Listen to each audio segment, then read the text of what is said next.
Welcome to Wales Academy Islamabad. आज की video है main components of the ICT. इस वीडियो में डिफरेंट कंपोनेंट्स सिखाए जाएंगे। सबसे पहला कंपोनेंट है हमारे पास कंप्यूटर। कंप्यूटर बेसिकली एक ऐसा डिवाइस है जो इलेक्ट्रॉनिक मशीन है, यानी कि बिजली से चलने वाला कंप्यूटर होता है। मशीन तो ये वैसे भी है, लेकिन ये इलेक्ट्रॉनिक है, यानी कि बिजली वाली मशीन है जिसके अंदर इनपुट मौजूद है, प्रोसेसर्स मौजूद हैं बहुत सारे, और डिफरेंट प्रोडक्ट आउटपुट्स मौजूद हैं। ठीक है, आउटपुट का मतलब है सीपीयू वगैरह इसके साथ लगा होता है।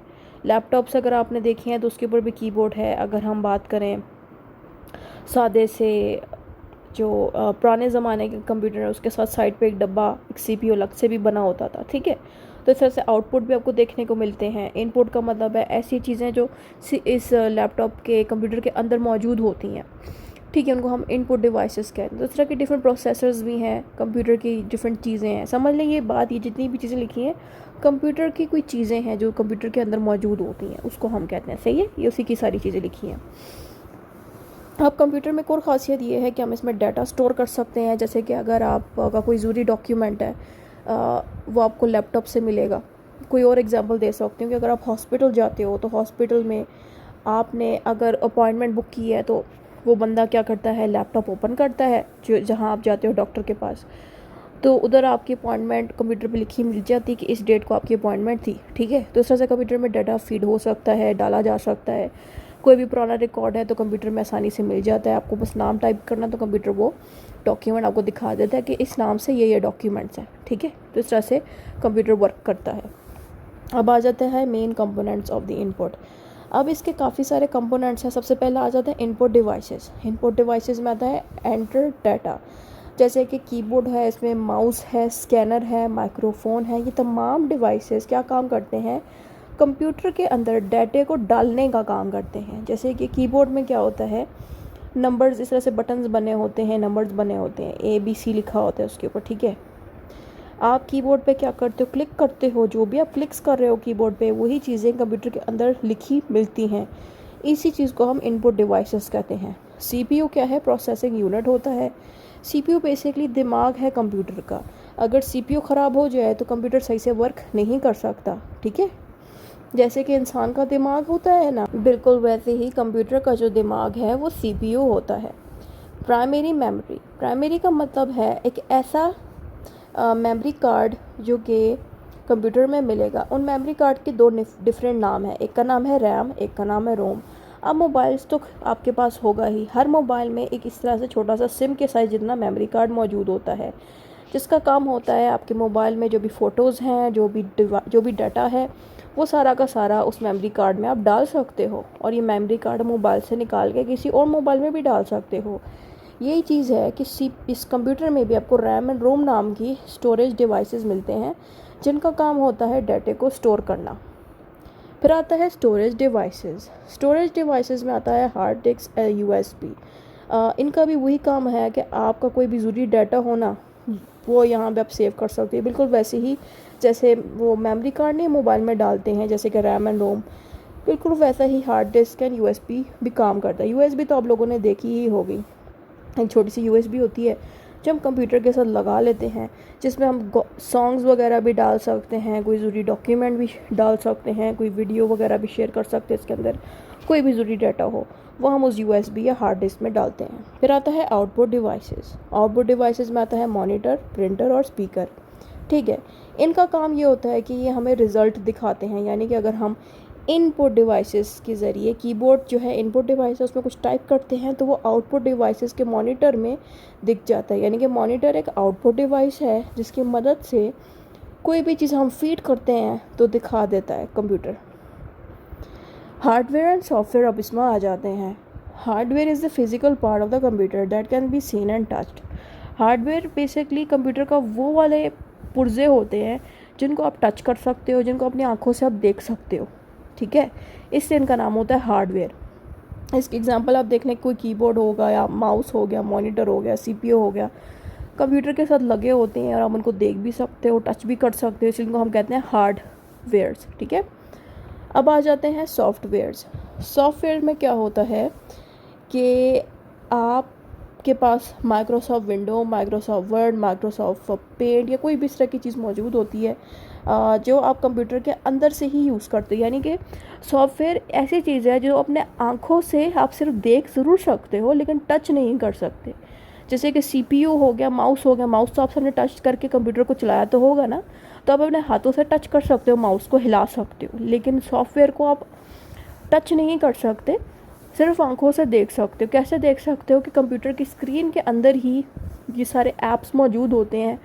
वो जितने भी ऐप्स मौजूद हैं ना कंप्यूटर की स्क्रीन के अंदर, उन्हीं को हम सॉफ्टवेयर कहते हैं, जो सिर्फ हम देख सकते हैं, माउस के ज़रिए चला सकते हैं, लेकिन उनको हम टच नहीं कर सकते। जैसे कि हमने माउस को हाथ में पकड़ के उसको चलाया है, या जैसे हम कीबोर्ड को टच कर सकते हैं, टाइप कर सकते हैं उस पर। रिलेशनशिप आपने बताना है इन दोनों का। आपने बताना है कि ये दोनों एक दूसरे के बगैर नहीं चल सकते, ये दोनों एक दूसरे के साथ चलते हैं। हार्डवेयर जो है सॉफ्टवेयर के बगैर वर्क नहीं कर सकता, वैसे ही सॉफ्टवेयर जो है वो भी हार्डवेयर के बगैर वर्क नहीं कर सकता। तो इस तरह से बातें इसमें लिखनी है। नेक्स्ट आता है हमारे पास हार्डवेयर वर्सेस दी सॉफ्टवेयर। इसमें हमने दोनों का फ़र्क बताना है कि हार्डवेयर क्या होता है और सॉफ्टवेयर क्या है, इन दोनों का फ़र्क बताना है। तो सबसे पहले हम हार्डवेयर के बारे में जानते हैं कि ये फ़िज़िकल पार्ट है। फ़िज़िकल पार्ट का मतलब है कि आप इसको टच कर सकते हो, जैसे कि कीबोर्ड को आप टच कर सकते हो, माउस को टच कर सकते हो, तभी इनको हम हार्डवेयर कहते हैं।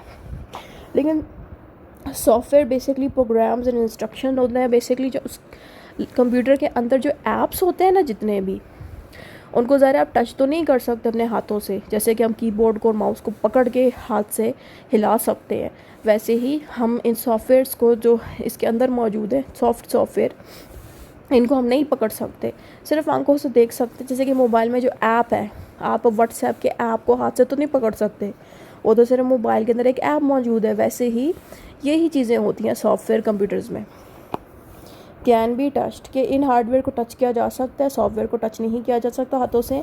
मैन्युफैक्चर्ड एंड डेवलप, मैन्युफैक्चर का मतलब है कि इसको बाकायदा कोई इदारा या शॉप वाले बनाते हैं हार्डवेयर्स को, लेकिन जो सॉफ्टवेयर है वो डेवलपर्स बनाते हैं, जिनके पास कंप्यूटर का एक्सपीरियंस होता है, वही ये ऐप्स वगैरह बनाते हैं। ठीक है, कि जो हार्डवेयर है ना, इन पे वायरसेस का कोई असर नहीं होता, लेकिन सॉफ्टवेयर पे वायरसेस का असर हो सकता है। मतलब कि कोई भी ऐप है, अगर उसमें वायरस आ जाए आप उसको खोल नहीं सकोगे, लेकिन अगर खोलते भी हो तो कोई ना कोई प्रॉब्लम क्रिएट करेगा क्योंकि उसमें वायरस आ गया है। ये होता है सॉफ्टवेयर, यानी कि किसी ऐप में वायरस आ जाना। लेकिन हार्डवेयर में ऐसा नहीं होता, क्योंकि हार्डवेयर में आता है माउस, कीबोर्ड, जिसको आप टच करते हो, उसमें कैसे सॉफ्टवेयर आ सकता है? वो बस एक चीज़ है जो कंप्यूटर के साथ लगी होती है, जिसके ज़रिए हम कंप्यूटर को चला सकते हैं। Data and information, data and information का मतलब ये है कि डाटा क्या मतलब है कि रॉ फैक्ट्स एंड फिगर, यानी कि आप एक रफ सा डाटा कंप्यूटर में डालते हो, वो सही करके आपको दे देता है। एग्जाम्पल का मतलब है मार्क्स ऑफ द स्टूडेंट, यानी कि एक रफ सा डाटा आप कंप्यूटर को दे रहे हो, आप कंप्यूटर से पूछ रहे हो कि मेरे स्टूडेंट्स के कितने मार्क्स हैं। अब इन्फॉर्मेशन, कंप्यूटर क्या करेगा?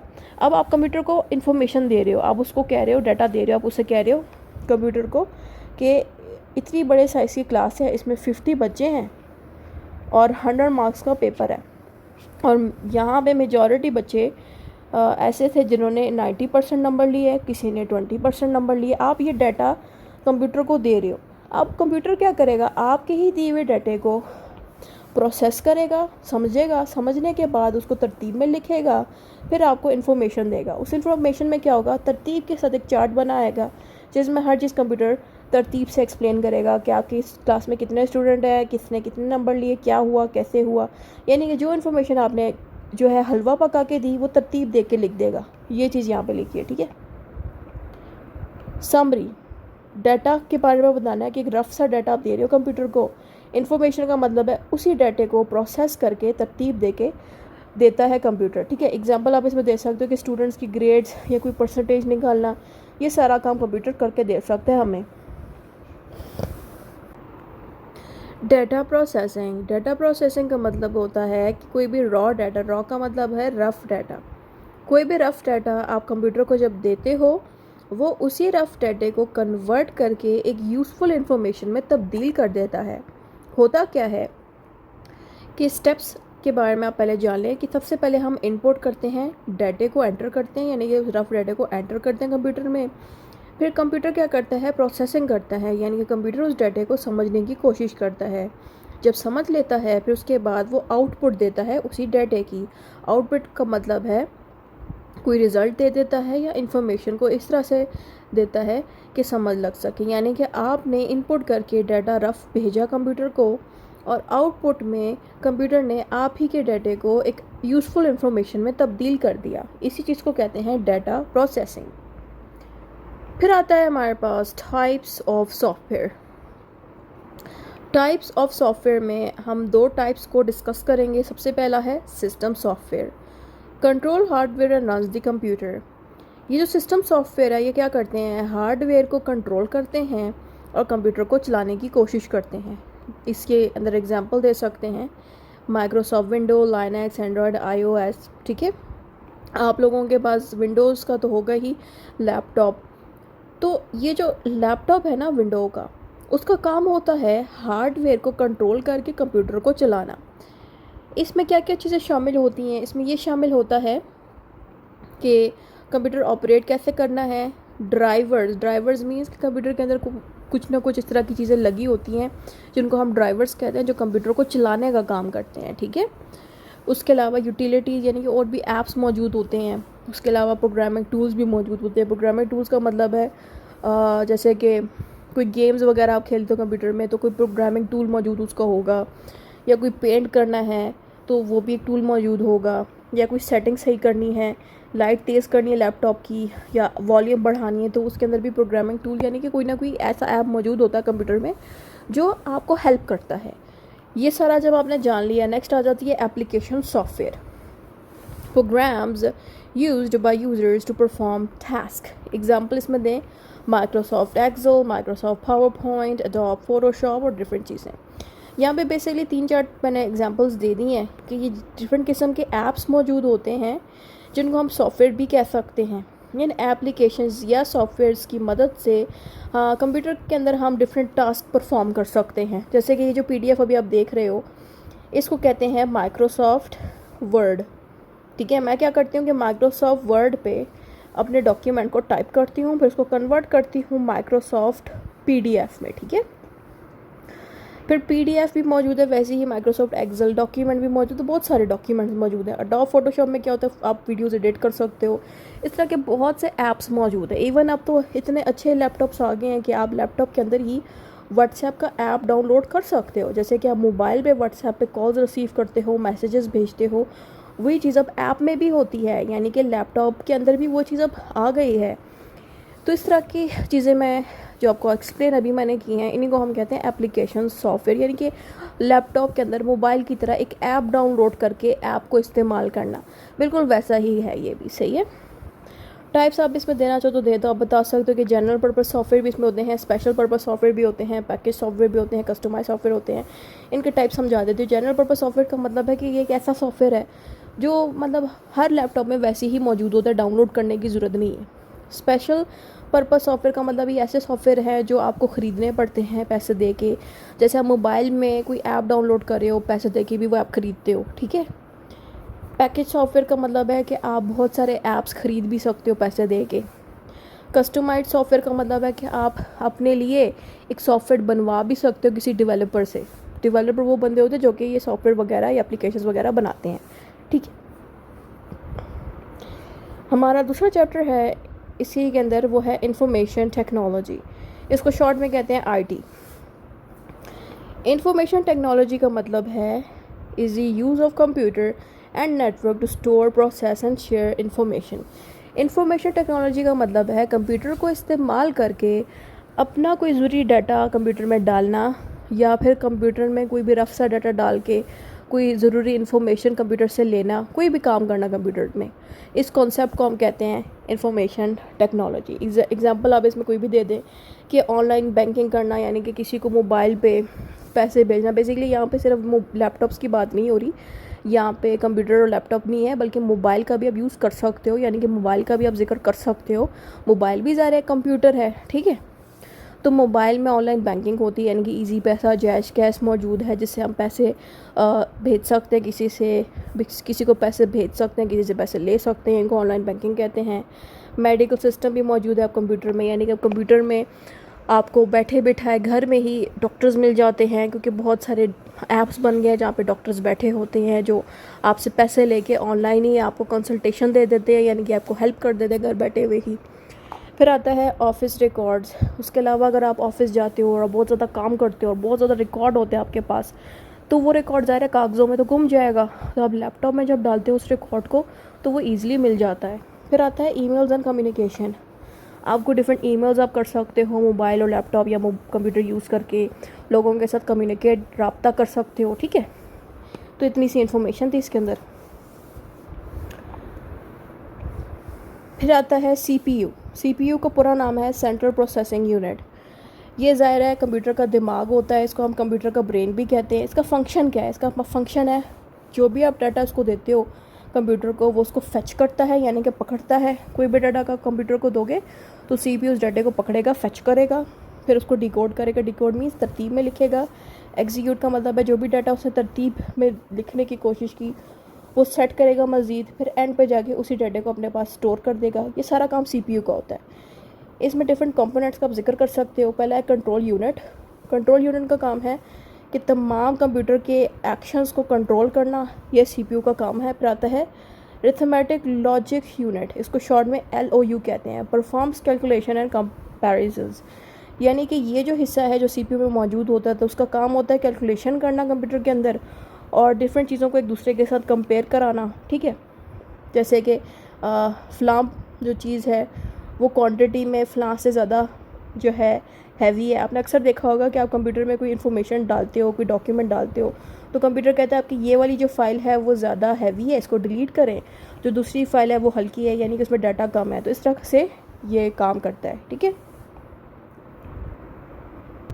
Main memory store data and programs currently used by the CPU. CPU क्या करता है? कंप्यूटर के अंदर जो सबसे मेन मेमोरी है उसी के अंदर जो डाटा मौजूद है उसी को यूज़ करके कंप्यूटर को चलाता है।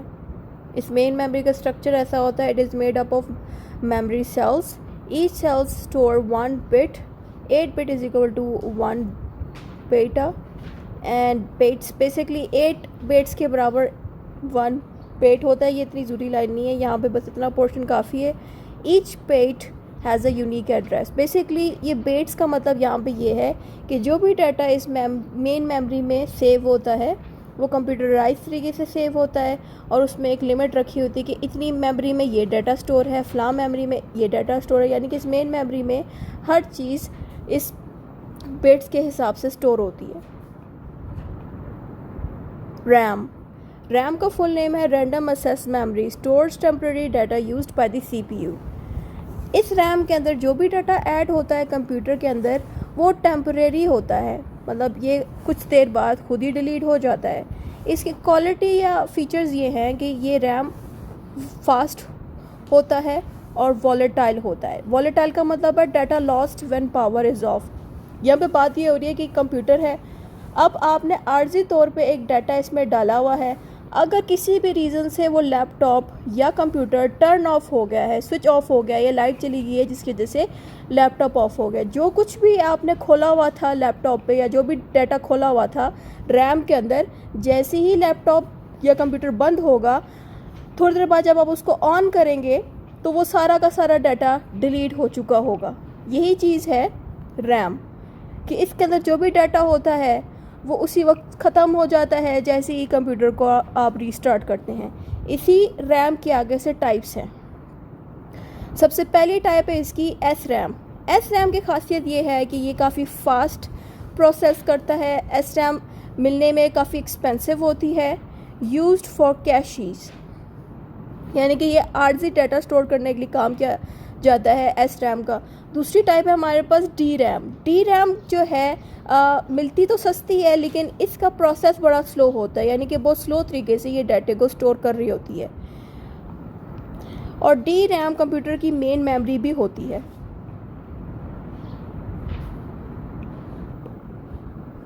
रोम का फुल नेम है read only memory, stores permanent data. ROM एक ऐसा ऐसी चीज़ है जो कंप्यूटर में मौजूद होती है। बेसिकली ये डाटा को स्टोर करने का काम करती है, लेकिन इसकी खासियत ये है कि जो भी डाटा इसमें स्टोर किया जाता है वो डाटा परमानेंटली कंप्यूटर में सेव रहता है। इसके आगे से टाइप्स आ जाती हैं P ROM, E P ROM, E P ROM. अब इन तीनों में अलग अलग चीज़ें हैं। पी रोम में क्या होता है, प्रोग्राम्ड वंस, यानी कि पी रोम डाटा में क्या होता है कि एक ही दफ़ा डाटा डाला जाता है और एक ही दफ़ा ही उसको खोला जा सकता है, दोबारा खोलना आसान नहीं है। ई पी रोम में होता है erased with light, E P ROM erased electronically. तो बेसिकली डिफरेंट मेथड्स बताए जा रहे हैं कि इसमें क्या होता है कि डाटा स्टोर हो जाता है, डिफरेंट तरीके से इरेज हो सकता है। रैम और रोम, रैम में और रोम में क्या फ़र्क है? रैम जो भी डाटा स्टोर करता है कंप्यूटर में वो टेम्परेरी होता है, यानी कि थोड़ी देर बाद वो डाटा डिलीट हो जाएगा जो भी हमने स्टोर किया था या खोला हुआ था कंप्यूटर में। रोम क्या करता है, परमानेंटली हमारे डाटे को स्टोर कर देता है। रैम वॉलेटाइल होता है, रोम वॉलेटाइल नहीं होता। वॉलेटाइल का मतलब है जिसको टर्न जैसे ही लैपटॉप ऑफ कर दिया उसी वक्त ही वो डाटा डिलीट हो जाएगा। रोम में ऐसा नहीं होता। रैम क्या करता है, डाटे को रीड और राइट करके देता है। रोम का सिर्फ काम होता है डाटे को रीड करना। रैम काफ़ी तेज़ी से वर्क करता है, रोम की प्रोसेसिंग स्पीड कंप्यूटर में काफ़ी स्लो होती है। कैश मेमोरी, कैश मेमोरी क्या करता है कि ये सीपीयू के साथ बहुत ही क्लोजली कनेक्टेड होता है। इसकी दोनों एग्जांपल हम देख सकते हैं। ये यहाँ पे लैपटॉप है, ये यहाँ पे मोबाइल है। मोबाइल में सबसे ज़्यादा अगर व्हाट्सएप यूज़ किया जाता है तो व्हाट्सएप जो भी पर्सन यूज़ करेगा उसका तमाम डाटा मोबाइल के अंदर ही कैश मेमोरी में जाके सेव होगा। ये कैश मेमोरी करती क्या है आखिर? ये क्या करती है कि जो भी आपने एक्टिविटी व्हाट्सएप में की होती है ये उसको सेव कर लेता है। जब आप दोबारा व्हाट्सएप को ओपन करते हैं तो आपको सारे डाटा, आप किसी के नाम को अगर सर्च करें तो आपको जल्दी मिल जाएगा उसी पर्सन का नेम जिससे आपने थोड़ी देर पहले बात की हो। ये कैसे होता है? ये इस तरह से होता है कि आपका जो भी एक्टिविटी है उसको कैश मेमोरी अपने पास सेव कर लेता है। इससे ये फ़ायदा होता है कि इस ऐप की परफॉर्मेंस बहुत ज़्यादा अच्छी होती है। लेकिन अगर आप इसी मोबाइल की सेटिंग से जाके कैश मेमोरी को डिलीट कर देंगे तो व्हाट्सएप के अंदर सब कुछ रीसेट हो जाएगा। रीसेट इस तरह से होगा कि अगर आप किसी के नाम को सर्च करेंगे तो सर्च बार में उस पर्सन का नेम नहीं आएगा जिससे आपने रिसेंटली बात की हो। सेम इसी तरह लैपटॉप भी परफॉर्म करता है कि लैपटॉप में जो कुछ भी आपने काम किया होगा उसको सेव कर लेता है और बार बार वही चीज़ जो आप एक्टिविटी परफॉर्म करते हैं उसको ये सेव करता है। अगर आपने कैश मेमोरी डिलीट कर दी तो वहाँ पे भी जाके डाटा रीसेट हो जाता है जैसे मोबाइल में होता है। तो उसका लिखा ये है, cache is a very fast memory close to the CPU, की ये सीपीयू के साथ काफ़ी क्लोज होता है। पर्पस इसका क्या है? Stores frequently use data. Frequently का मतलब है उन डाटे को कैश मेमोरी स्टोर करता है जो हम सबसे ज़्यादा लैपटॉप में या मोबाइल में एक्टिविटी करते हैं, उसी को ही ये अपने पास स्टोर करता है। इससे क्या फ़ायदा होता है कि जो भी डिवाइस हम यूज़ करते हैं वो बहुत स्पीडली परफॉर्म करती है। Input, input is a data given to the computer for processing.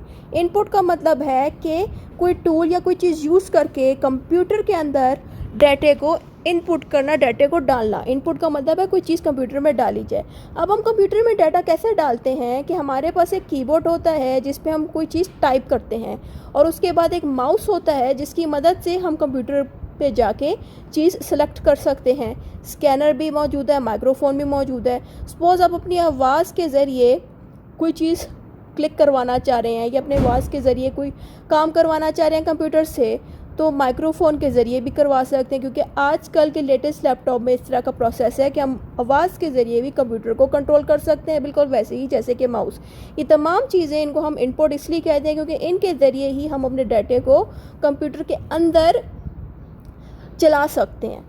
तो इन्हीं चीज़ों को हम इनपुट डिवाइसेस कहते हैं जिनकी मदद से कंप्यूटर को हम प्रोसेस कर सकें। प्रोसेस का मतलब है कंप्यूटर को चला सकें।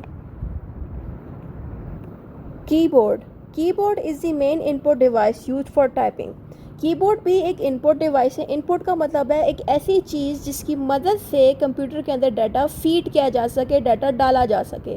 कोई भी चीज़ जिसकी मदद से डाटा कंप्यूटर के अंदर डाला जा सके उसको हम इनपुट डिवाइसेस कहते हैं। तो कीबोर्ड भी एक इनपुट डिवाइसेस है, जिसका मतलब ये है कि कीबोर्ड के अंदर जो कुछ भी मौजूद है, यानी कि ABC जो लिखी जाती है, नंबरिंग वाले जो बटन्स होते हैं, इन सब की मदद से जो भी हम क्लिक करते हैं, सारा डाटा जो भी हम क्लिक कर रहे होते हैं उसकी मदद से कंप्यूटर वर्क करता है। इसके डिफरेंट पार्ट्स हैं, जैसे कि फंक्शनिंग कीज़ कौन से हैं, F1 से लेके F12 तक जितने भी बटन्स हैं, इनको फंक्शनिंग की इसलिए कहा जाता है कि अगर किसी भी रीज़न से कंप्यूटर ख़राब हो जाए तो हम इनकी मदद से कंप्यूटर को सेट कर सकते हैं, विंडो वगैरह इंस्टॉल कर सकते हैं इन बटन्स की मदद से। कंट्रोल कीज़ का मतलब ये है कि बग़ैर माउस की मदद से इन बटन्स को यूज़ करके हम कंप्यूटर को चला सकते हैं। उसके अलावा और भी कीज़ हैं, बट ये मेन कीज़ हैं जिनकी मदद से कंप्यूटर को हम ऑपरेट कर सकते हैं। जैसे कि ये जो कंट्रोल कीज़ हैं ये बिल्कुल वैसे ही वर्क करते हैं जैसे कि एक माउस वर्क करता है। Pointing devices used to control the cursor on the screen. Mouse ही बेसिकली एक पॉइंटिंग डिवाइसेस है। माउस ही बेसिकली एक पॉइंटिंग डिवाइसेस इसलिए है कि माउस को हम जिस तरफ भी मूव करेंगे वही चीज़ कंप्यूटर में भी शो होगी, यानी कि कंप्यूटर में इस तरह से आपको एक पॉइंटिंग डिवाइस मिलेगा। इस चीज़ को हम पॉइंटिंग डिवाइस तो वो चीज़ होती है, लेकिन जिस चीज़ को हम कंप्यूटर के अंदर मूव कराते हैं उस चीज़ को हम कहते हैं कर्सर। तो स्क्रीन के अंदर जो कर्सर मूव हो रहा होता है वो कैसे मूव होता है, वो मूव होता है पॉइंटिंग डिवाइस की मदद से। पॉइंटिंग डिवाइस क्या है, माउस होता है। अब न्यू टेक्नोलॉजीज़ बन चुकी हैं, माउस के अलावा और भी चीज़ें हैं जिसकी मदद से कर्सर हिलाया जा सकता है। कर्सर इस तरह का एक एरो जैसी चीज़ मौजूद होगी स्क्रीन पे जिसको हम मूव करते हैं। तो माउस के अलावा हमारे पास ट्रैक बॉल भी मौजूद है, जॉयस्टिक भी मौजूद है, टच पैड भी मौजूद है, स्टाइलस भी मौजूद है और टच स्क्रीन भी मौजूद है। टच स्क्रीन में क्या होता है कि माउस की ज़रूरत आपको नहीं पड़ती, आप अपने हाथों से ही लैपटॉप की स्क्रीन पे टच करके वो फाइल खोल सकते हैं। वैसे ही स्टाइलस में क्या होता है, एक पेन मिलता है आपको लैपटॉप के साथ, उस पेन का काम भी बिल्कुल माउस की तरह होता है कि आप उस पेन को माउस की तरह यूज़ कर सकते हैं। बिल्कुल वैसे ही बाकी के डिवाइसेस भी हैं जो बिल्कुल माउस वाला ही काम करते हैं। Sources of data entry. Sources of data entry का मतलब ये है कि किन चीज़ों की मदद से हमारा डाटा कंप्यूटर में बहुत जल्दी एंटर हो जाता है। इसके एग्जांपल्स देख लेते हैं, जैसे कि bar code reader, scanner, MICR, OMR, OCR, smart card. Smart card में क्या होता है कि आपको इस तरह का एक कार्ड मिलता है, उस कार्ड में कुछ ऐसी चीज़ डली होती है जिसको आप जैसे कंप्यूटर के अंदर डालते जाएं तो आपकी सारी इन्फॉर्मेशन कंप्यूटर को मिल जाती है। वैसे ही MCR, OMR, OCR, स्कैनर और बारकोड रीडर भी काम करते हैं। ये डिफरेंट चीज़ें हैं, इनकी मदद से क्या फ़ायदा होता है कि जो भी आपका डाटा है वो कंप्यूटर के अंदर फ़ौरन से डायरेक्टली इंस्टॉल हो जाता है, डायरेक्टली एंटर हो जाता है। तो इसी को हम कहते हैं सोर्स डाटा एंट्री डिवाइसेस ऐसी होती हैं जो कि आपके डाटा को डायरेक्टली एंटर कर देती हैं कंप्यूटर के अंदर। तो यहाँ उनकी एग्जांपल्स लिखी हुई हैं। Output devices. Output is information produced after processing. Output devices में आता है हमारे पास मॉनिटर, प्रिंटर, स्पीकर, प्लॉटर। यहाँ पे ये बताया जा रहा है कि आउटपुट बेसिकली क्या करता है, is information produced after processing. Output क्या करता है कि इनपुट में क्या होता है कि आप पहले डाटा फीड करते हैं, डाटा डालते हैं कंप्यूटर में, डाटा डालने के बाद फिर आउटपुट के ज़रिए वो डाटा आपको दिखाया जाता है। जैसे कि आपको मॉनिटर में जो स्क्रीन होती है कंप्यूटर की, उसमें आपको आउटपुट दिखाया जाता है कि जो भी आपने डाटा इनपुट किया था उसका आउटपुट मॉनिटर में कैसा दिखाया जा रहा है। प्रिंटर भी इसी तरह से काम करता है कि सपोज़ आपने इनपुट किया है, यानी कि आपने कोई डॉक्यूमेंट पे कोई चीज़ लिखी है किसी कागज़ पे, जैसे कि आपने वर्ड के डॉक्यूमेंट पे कोई चीज़ टाइप की है, वो टाइप करने के बाद आपने प्रिंटर की मदद से उसी डॉक्यूमेंट का प्रिंट निकाल लिया। जो प्रिंट निकाला जा रहा है इसका मतलब ये है कि ये आउटपुट है आपके काम का। तो वो जो काम आपने कंप्यूटर के अंदर डाला उसको हम इनपुट कहेंगे, और प्रिंटर ने क्या किया, आपके काम को जो है प्रिंट करके दिया, तो इसलिए ये एक आउटपुट है। वैसे ही स्पीकर भी काम करता है, वैसे ही प्लॉटर भी काम करते हैं। तो डिफरेंट डिवाइसेस हैं जिनको हम आउटपुट कहते हैं। तो ये वर्क कैसे करते हैं कि हम इनपुट के ज़रिए, इनपुट का मतलब ये है कि किसी कीबोर्ड, माउस या किसी डिवाइस के ज़रिए अपनी इन्फॉर्मेशन को कंप्यूटर के अंदर डालते हैं। कंप्यूटर के पास जब वो इन्फॉर्मेशन जाती है, फिर आउटपुट डिवाइसेस के अंदर जैसे कि मॉनिटर, स्पीकर और प्रिंटर, इन सब चीज़ों के पास जब इन्फॉर्मेशन जाती है तो फिर वो प्रोसेस करते हैं। जैसे कि अगर हमने इनपुट में कोई डाटा डाला है इनपुट के ज़रिए, जैसे कि कीबोर्ड और माउस के ज़रिए कोई डाटा डाला है, mouse and keyboard input devices हैं। जैसे हमने वो चीज़ें डाली तो आउटपुट यानी कि जो मॉनिटर है उसमें हमारा आउटपुट दिखाया जा रहा है कि हमने जो काम डाला वो स्क्रीन पे यानी कि मॉनिटर की स्क्रीन पे कैसा दिख रहा है। तो यही चीज़ होती है आउटपुट डिवाइसेस। अब इसी के आगे दो टाइप्स हैं, एक है सॉफ्ट कॉपी, दूसरी है hard copy. Display on screen, जैसे कि कोई चीज़ स्क्रीन पे दिखाई जा रही है तो ये हो गया सॉफ्ट कॉपी। हार्ड कॉपी का मतलब ये है कि आपने जो प्रिंट है वो निकाल दिया है तो उसको हम प्रिंटेड डॉक्यूमेंट कहते हैं। जैसे कि अक्सर कहा जाता है कि जो पीडीएफ्स होते हैं जो हम मोबाइल पे रीड करते हैं उनको हम सॉफ्ट कॉपी कहते हैं। वैसे ही यही पीडीएफ जब हम इसका प्रिंट आउट ले लेते हैं तो हम इसको नाम देते हैं हार्ड कॉपी। तो ये क्या होता है कि ये दोनों चीज़ें ही आउटपुट्स हैं, लेकिन आउटपुट्स की डिफरेंट टाइप्स हैं।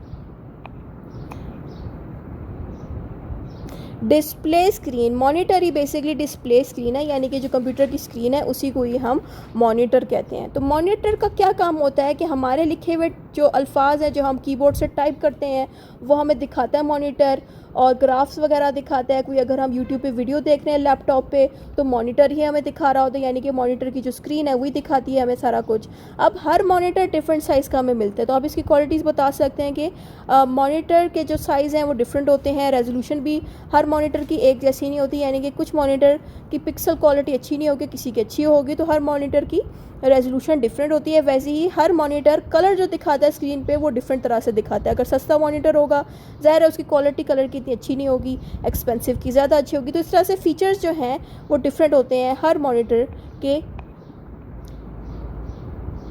टाइप्स ऑफ डिस्प्ले स्क्रीन, अब डिस्प्ले स्क्रीन्स की डिफरेंट टाइप्स हैं। पहली है हमारे पास सीआरटी मॉनिटर्स। सीआरटी मॉनिटर्स थोड़े ओल्ड एंड बल्की होते हैं, यानी कि इस तरह के जो मॉनिटर होते हैं ये पुराने ज़माने के जो मॉनिटर्स हैं बड़े मोटे साइज़ के, उनकी जो स्क्रीन होती है वो normally CRT monitors type screen उनकी होती है कि काफ़ी मोटी और पुराने ज़माने की होगी। फिर आता है flat panel display, thin and light weight. जैसे कि हमारा लैपटॉप है, लैपटॉप कितना हल्का होता है, उसके वो जो स्क्रीन लगी होती है वो लगी ही फ्लैट पैनल डिस्प्ले की है कि ये काफ़ी थिन होती है और इसका ऐसा कोई वेट नहीं होता। इसमें आप मज़ीद टाइप बता सकते हैं, एक आप इसमें दे सकते हैं एलसीडी, दूसरी है प्लाज्मा, यानी कि ये दोनों जो है फ्लैट पैनल डिस्प्ले हैं और ये दोनों डिस्प्लेस हमें लैपटॉप्स में मिल सकते हैं। Printers, a printer produces hard copy on paper. जो भी हम पीडीएफ का डॉक्यूमेंट प्रिंट करते हैं तो पीडीएफ क्या था, सॉफ्ट कॉपी। जब हम इसको प्रिंट कर देते हैं तो हम उसको हार्ड कॉपी कहते हैं। यही बात यहाँ पे लिखी है कि प्रिंटर क्या करता है, सॉफ्ट कॉपी को हार्ड कॉपी में प्रिंट कर देता है, यानी कि कागज़ों को प्रिंट कर देता है। अब इसी प्रिंटर के आगे से टाइप्स हैं, एक है इम्पैक्ट प्रिंटर, दूसरी है non impact printer. Impact printer में होता है strike ribbons on papers, for example dot matrix, Daisy wheels, line printer. Basically यहाँ पे मज़ीद प्रिंटर की ही आगे चीज़ें बताई गई हैं। फिर आता है non impact printers, no physical contact, example inkjet, laser, thermal. अब इन दोनों में फ़र्क ये है कि इस वाले में, नीचे वाले में इंक डाली जाती है और लेज़र की मदद से ये प्रिंटिंग करता है। जो ऊपर वाला है उसका प्रिंटिंग करने का अंदाज़ काफ़ी डिफरेंट है, बस इन दोनों में बस यही फ़र्क है। नॉन इम्पैक्ट प्रिंटर में सबसे पहले इसकी टाइप आएगी लेज़र प्रिंटर की। लेज़र प्रिंटर क्या करता है कि इस प्रिंटर के अंदर एक लेज़र लगा होता है, ठीक है, जो टोनर का काम करता है। टोनर का मतलब है कि एक कागज़ है ना, यूं करके, ठीक है, उस कागज़ में जो भी लफ्ज़ लिखे जाते हैं उसको अपने हिसाब से ना कलर देता है। जैसे कि थोड़ा यहाँ से थोड़ा सा डार्क कर दिया, यहाँ से प्रिंटिंग करते हुए थोड़ी सी चीज़ हल्की कर दी, इस चीज़ को टोनर कहते हैं, ठीक है। Very fast and high quality, इस तरह के प्रिंटर वर्क भी बड़ा अच्छा करते हैं, फास्ट करते हैं, उनकी क्वालिटी भी बड़ी अच्छी होती है। यानी कि जब आप लेज़र प्रिंटर को देखो, इसकी तरफ से जो कागज़ात, जितने भी कागज़ प्रिंट होते हैं, तो आपको देख के लगेगा कि किसी आला डिवाइस ने या चीज़ ने उस कागज़ को प्रिंट किया है, क्योंकि इस तरह से लफ्ज़ दिखते हैं ना, वो बड़े खूबसूरत लगेंगे। ठीक है, फिर आता है इंकजेट प्रिंटर। इसमें क्या होता है ना कि स्प्रेस इंक, यानी कि कागज़ के ऊपर इंक को स्प्रे करने का काम करता है, यानी कि प्रिंटर के अंदर ही इस तरह का काम होता है। गुड फॉर फोटोज़, यानी कि ये प्रिंटर आम तौर पे हम तब यूज़ करते हैं जब किसी तस्वीर को प्रिंट करना हो, तब इस तरह के इंक जेट्स को हम यूज़ कर सकते हैं। फिर आता है thermal printers. Thermal printers basically uses heat and special paper. मतलब ये इस तरह का प्रिंटर है ना जिसके अंदर एक हीटिंग डिवाइस लगी होती है, यानी कि जब इसमें होता क्या है ना कि जब ये पेज को प्रिंट कर रहा होता है ना, आप कागज़ डालते हो, कागज़ तो ठंडा होता है, लेकिन जैसे ही आप कागज़ डालोगे, जब वो प्रिंट होके बाहर निकलेगा, आप उस कागज़ को जब पकड़ोगे, जो प्रिंट होके आएगा वो गर्म हुआ होगा। तो इसको हम कहते हैं थर्मल प्रिंटर, क्योंकि इसमें डिवाइस ऐसी है कि ये कोई ना कोई हीटिंग चीज़ या गर्म करने वाली चीज़ यूज़ करेगा कोई प्रिंटिंग का काम करने के लिए। तो ये इसका काम है। ठीक है, तो इस तरह से हर तरह की डिवाइसेस हैं। Impact versus the non impact printer, इन दोनों के बारे में थोड़ा आपने बताना है। इम्पैक्ट प्रिंटर काफ़ी नॉइजी होते हैं, वर्क भी काफ़ी स्लो करते हैं, मैकेनिकल होते हैं, लेकिन जो नॉन इम्पैक्ट प्रिंटर्स हैं वो काफ़ी खामोशी से प्रिंटिंग करते हैं, काफ़ी जल्दी कर देते हैं, और मॉडर्न टेक्नोलॉजीज़ उसमें लगाई गई होती हैं, जिसकी वजह से प्रिंटिंग क्वालिटी भी बड़ी अच्छी होती है नॉन इम्पैक्ट प्रिंटर में। और नॉन इम्पैक्ट प्रिंटर तो ऑलरेडी मैं थोड़ी देर पहले पढ़ा चुकी हूँ। Plotter, a plotter prints large graphics and engineering drawings. Plotter भी एक प्रिंटर जैसी ही चीज़ है, लेकिन ये तब यूज़ किया जाता है प्रिंटर जब कोई बहुत ही ज़्यादा बड़े से ग्राफ, जैसे आपके इसके आसान एग्जांपल दे सकती हूँ कि आप जब सड़क पर जाते हो तो आपको बड़े साइज़ का एक बैनर दिखता है जिस पे कोई इश्तिहार लगा होता है। ठीक है, तो उस तरह के जो बड़े बड़े बैनर्स हैं, इस तरह की चीज़ प्लॉटर्स में प्रिंट होती हैं। ठीक है, तो एक बड़े साइज़ की प्रिंटिंग जिसमें मतलब बहुत ज़्यादा इंजीनियरिंग की ज़रूरत हो तो उनको हम प्लॉटर्स कहते हैं। इसमें भी टाइप्स हैं, एक है फ्लैट बेड प्लॉटर, फिर है ड्रम प्लॉटर। अब ये दोनों डिफरेंट टाइप्स हैं, इनका अलग अलग काम है, हम ज़्यादा डिटेल में नहीं जाएंगे। इसकी टाइप्स की नेम्स भी याद कर लिए, काफ़ी है। ये कब यूज़ किया जाता है? ये तब यूज़ किया जाता है जब इंजीनियरिंग का कोई काम हो रहा हो, आर्किटेक्चर का कोई काम हो रहा हो, या CAD डिज़ाइंस का कोई काम हो रहा हो, वहाँ पे जाके आपको ये प्लॉटर प्रिंटर्स देखने को मिलेंगे। आर्किटेक्चर में इस तरह से इसको यूज़ किया जाता है कि ये इस तरह का प्रिंट करके देता है कि आप मिसाल के तौर पे कोई बिल्डिंग अगर बनाना चाहते हो, तो बिल्डिंग बनाने से पहले ही ये आपके लिए एक प्लास्टिक की चीज़ प्रिंट कर देता है जिसके अंदर आप पीसेस जोड़ के उस घर की शक्ल बना के दे सकते हो। इसकी एग्जाम्पल मैं आपको दिखा देती हूँ। यहाँ पे हम लिखते हैं प्लॉटर प्रिंटर, तो ये आपको दिखाएगा कि प्लॉटर प्रिंटर का क्या काम है। तो जो प्लॉटर प्रिंटर है, इसकी इमेजेस दिखा देती हूँ। ऐसा दिखता है ये प्लॉटर प्रिंटर। ठीक है, किसी नक्शे के डिज़ाइन के लिए हम इसको यूज़ कर सकते हैं, यानी कि आप देखें कि किसी नक्शे को ये बना रहा है। नक्शे के अलावा और भी इसके काम होते हैं डिफरेंट। ठीक है, किताबों को भी प्रिंट कर सकता है, बैनर्स वगैरह भी प्रिंट कर सकता है। जैसे मैंने बताया था कि बड़े बड़े बैनर्स के लिए भी प्रिंटर ये यूज़ किया जाता है। आप देखें यहाँ पे कि ये बैनर्स भी इस तरह से प्रिंट कर सकता है। ठीक है, जैसे मैंने आपको बताया था। तो बस इतना ही है। ओके, अब हमारा नेक्स्ट आ जाता है स्टोरेज यूनिट। स्टोरेज यूनिट वैसे आएगा नहीं एग्ज़ाम पेपर में, बस थोड़ा सा बता देती हूँ कि स्टोरेज यूनिट में क्या होता है। Bits, byte, KB, MB, GB, TB, इस तरह से डाटा स्टोर होता है। यानी कि आप बाकी छोड़ें, आप GB और MB का देखें। आपने जो मोबाइल लिया होगा, अक्सर आपने देखा होगा कि उसमें GB लिखा हो, तो उसमें लिखा आता है कि ये 1 GB का मोबाइल है, या 1000 GB का मोबाइल है। 1000 GB का है तो इसका मतलब इसमें ज़्यादा चीज़ें स्टोर आप कर सकते हो। 1 GB का है, इसका मतलब ये है कि इसमें कम चीज़ें स्टोर हो सकती हैं, बाकी चीज़ें स्टोर नहीं हो सकती। तो जितना ज़्यादा GB उसमें होगा उतना ज़्यादा वो मोबाइल एक्सपेंसिव होगा। ठीक है, इतनी बातें तो आपको पता ही है ना। तो बस इसी तरह से ही हमारे लैपटॉप्स में भी इस तरह की GBs एंड MBs वगैरह लगे होते हैं। दैट्स इट, इतना भी काफ़ी है। स्टोरेज डिवाइसेस अब आ जाती हैं। स्टोरेज डिवाइसेस स्टोर डाटा, यानी कि इन स्टोरेज डिवाइसेस का काम ये होता है कि आपके डाटे को स्टोर करता है डिवाइस में। रैम और कैश की शक्ल में डाटा स्टोर होता है। सेकेंडरी मेमोरी क्या होती है? सेकेंडरी मेमोरी में आता है मैग्नेटिक स्टोरेज, जैसे कि फ्लॉपी और हार्ड डिस्क। फ्लॉपी तो आप लोगों ने देखी ही होगी। फ्लॉपी अगर नहीं देखी आप लोगों को दिखा दे। फ्लॉपी ऐसी दिखती है, देखें तो फ्लॉपी का इस तरह से शेप होती है, इस तरह से दिखती है फ्लॉपी। सही है। तो इसमें क्या होता है कि यहाँ पे मैग्नेटिक सा कुछ लगा होता है इसके अंदर, ठीक है। इसी तरह से ये काम करता है। उसके अलावा ऑप्टिकल स्टोरेज आ जाता है। ऑप्टिकल स्टोरेज में आता है सीडी, डीवीडी, ब्लू रे, ठीक है।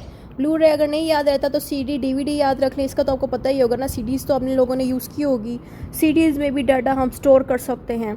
फिर आता है solid state storage. Solid state storage में आता है एसएसडी, यूएसबी, मेमोरी कार्ड, ठीक है। मेमोरी कार्ड तो आप लोगों ने मोबाइल्स में तो अपने डाले ही होंगे, बिल्कुल वैसे ही यूएसबी भी होती है, एसएसडी कार्ड्स भी होते हैं जिनके अंदर हम अपना डाटा स्टोर कर सकते हैं।